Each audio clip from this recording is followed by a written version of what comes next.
Straight of Hormuz से अब किसी को भी गुजरने की इजाजत नहीं मिलेगी।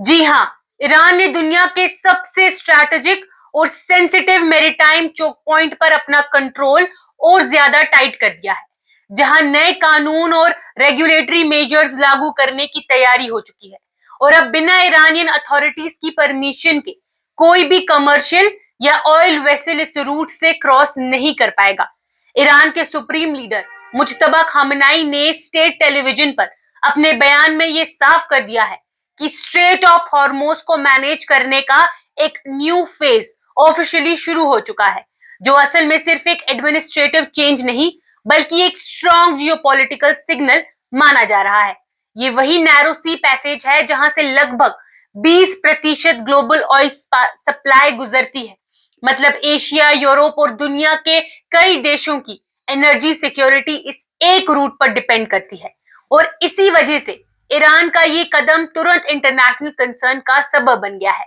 नए फ्रेमवर्क के मुताबिक हर शिप को पहले क्लियरेंस लेना होगा, उनकी मूवमेंट क्लोजली मॉनिटर की जाएगी और रिपोर्ट्स ये भी इंडिकेट करती हैं कि कुछ वेसल्स पर एडिशनल रिस्ट्रिक्शंस या पॉसिबल ट्रांजिट चार्ज भी इंपोज किए जा सकते हैं, जो इंटरनेशनल मैरीटाइम नॉर्म्स के कॉन्टेक्स्ट में एक कंट्रोवर्शियल डेवलपमेंट माना जा रहा है।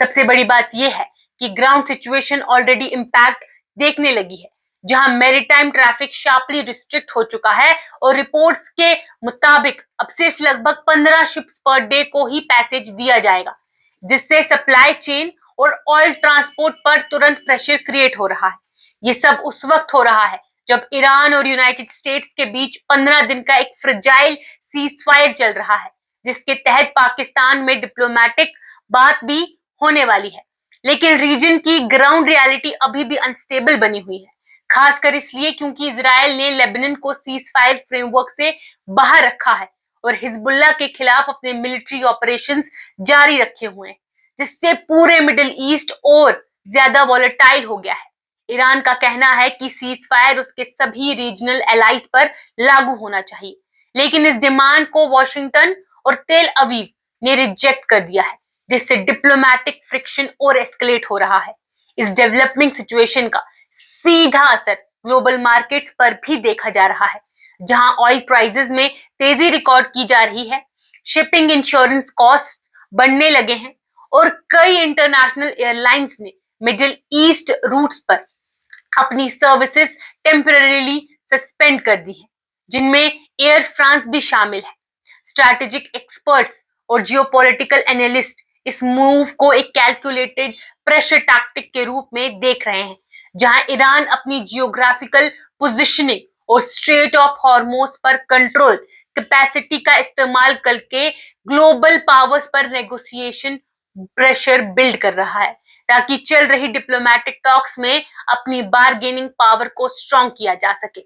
ये भी समझना जरूरी है कि स्ट्रेट ऑफ हॉर्मोज सिर्फ एक सी रूट नहीं है, बल्कि एक ऐसा जियोपॉलिटिकल लेवर है जिसके through global energy flows, trade dynamics और इंटरनेशनल रिलेशंस को डायरेक्टली इन्फ्लुएंस किया जा सकता है। और अगर यहाँ रिस्ट्रिक्शंस और स्ट्रिक्ट हो जाती हैं, तो इसका असर सिर्फ मिडिल ईस्ट तक सीमित नहीं रहेगा, बल्कि पूरी दुनिया की इकोनॉमी, फ्यूल प्राइसेस और सप्लाई चेन्स पर महसूस किया जाएगा। फिलहाल सबकी नजरें पाकिस्तान में होने वाली टॉक्स पर टिकी हुई हैं, लेकिन ईरान ने अपने इस कदम के जरिए एक क्लियर और पावरफुल मैसेज दे दिया है कि स्ट्रेट ऑफ हॉर्मोज पर उसकी पकड़ को नजरअंदाज करना अब किसी भी ग्लोबल पावर के लिए आसान नहीं होगा और ये रूट अब सिर्फ एक मैरीटाइम पैसेज नहीं, बल्कि ग्लोबल टेंशन का सबसे बड़ा फ्लैश पॉइंट बन चुका है।